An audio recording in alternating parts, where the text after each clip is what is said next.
Terdapat dua penyakit dalam perubatan yang dikaitkan dengan resdung. Satu iaitu allergic rhinitis, yang kedua iaitu sinusitis.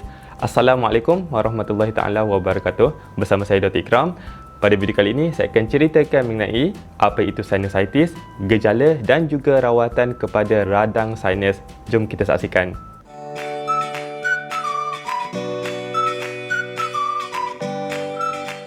Pada video yang lepas, saya dah kongsikan mengenai penyakit allergic rhinitis. Video itu saya letakkan dekat description di bawah. Kalau belum tengok, anda boleh lihat video itu nanti. Sinusitis adalah keradangan di bahagian tisu di rongga-rongga hidung atau kita panggil rongga ini sebagai sinus. Sinusitis ada dua jenis iaitu acute dan juga kronik.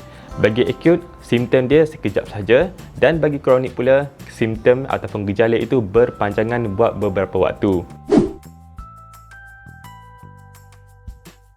Antara fungsi sinus, kalau kita tengok, struktur sinus ini bertujuan adalah untuk meringankan struktur tulang tengkorak dan ia akan improvekan suara kita menjadi lebih sedap untuk didengar. Fungsi utama dia, ia akan menghasilkan mukus yang lembap dan ia akan melindungi hidung ini daripada debu, bakteria dan sebagainya. Di bahagian muka ini terdapat beberapa jenis sinus. Dekat hidung ini kita namakan sebagai ethmoid dan juga sphenoid sinus. Di sebelah hidung dinamakan sebagai maxillary sinus dan di bahagian dahi ini, di sebelah tengah ini kita namakan sebagai frontal sinus. Kenapakah sinusitis boleh terjadi?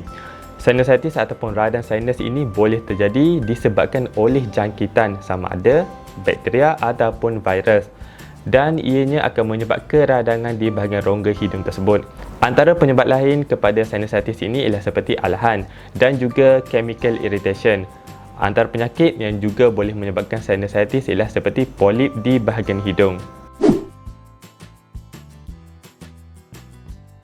Bagi gejala ataupun simptom sinusitis, yang pertama iaitu pesakit mungkin ada sakit di bahagian muka, terutamanya apabila ditekan. Dan sakit ini akan menjadi semakin teruk sekiranya pesakit itu turunkan muka dan diletakkan dalam posisi menunduk macam ni. Antara gejala lain ialah seperti sakit kepala, demam, sesama dan kalau kita tengok hingus itu ia mungkin pekat dan juga berbau.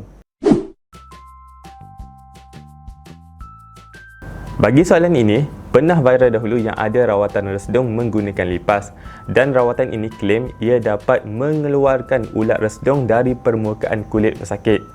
Yang sebetulnya, ulat yang dikeluarkan itu adalah berasal daripada lipas tanah itu sendiri. Untuk itu sebetulnya, dan saya nak tegaskan kat sini, resdung ini tak akan menghasilkan ulat. Jadi hati-hati kalau ada rawatan resdung yang dapat mengeluarkan ulat, mungkin rawatan itu menggunakan lipas.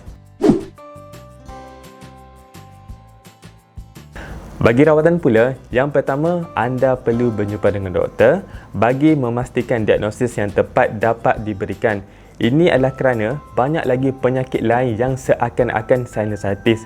Contohnya ialah seperti allergic rhinitis, bacterial infection, migraine dan juga sebagainya.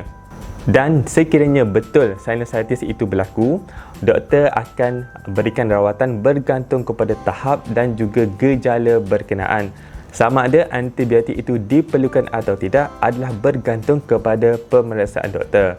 Antihistamin iaitu contoh seperti Piriton, Loratadine dan Cetirizine mungkin diberikan dan juga nasal spray mungkin diberikan kepada pesakit. Dan sekiranya sinusitis itu berpanjangan buat beberapa waktu dan ada komplikasi tertentu, rujukan kepada pakar ENT iaitu ear, nose, throat adalah perlu. Di sana, mungkin rawatan lagi terperinci dan advance akan diberikan kepada sakit. Prosedur perubatan dan pembedahan mungkin diberikan bergantung kepada tahap dan gejala pesakit. Saya rasa sekian sajalah buat kali ini. Sekiranya anda rasa video ini bermanfaat dan berguna untuk anda boleh tekan like kepada video ini dan subscribe kepada channel ini. Last sekali saya ucapkan terima kasih kerana menonton. Assalamualaikum.